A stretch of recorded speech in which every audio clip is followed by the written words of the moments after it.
আসসালামু আলাইকুম। আমার পিছনে দেখতেছেন অনেক সুন্দর একটা ঝর্ণা। দেখেন ঝর্ণাটা কি বলবো, অনেক সুন্দর লাগতেছে।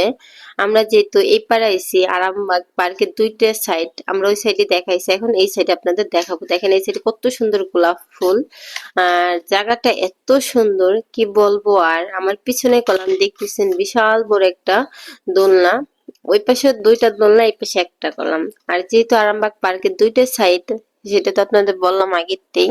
আর আরামবাগ পার্কটা মানে ফ্যামিলি নিয়ে আসার জন্য বেস্ট। ঠিক আছে, জায়গাটা অনেক সুন্দর। আমার পিছনে দেখতেছেন সেই সুন্দর কাগজ ফুল দুইটা, একটা সাদা একটা লাল। আর কে কে আরামবাগ পার্কে আইছেন অবশ্যই কমেন্টে জানাইতে পারবেন। আর এই জায়গা সবচেয়ে বেশি সুন্দর লাগে মানে বসার সিস্টেমটা। এটা মানে বসার জন্য এত সুন্দর একটা সিস্টেম বানাইছে পাথর দিয়ে। ঠিক আছে দেখেন। আর আমার সামনে দেখতেছেন পিসকি একটা বাবু, দেখেন সে হাইটে বেড়াচ্ছে একা একা পার্কের ভিতরে।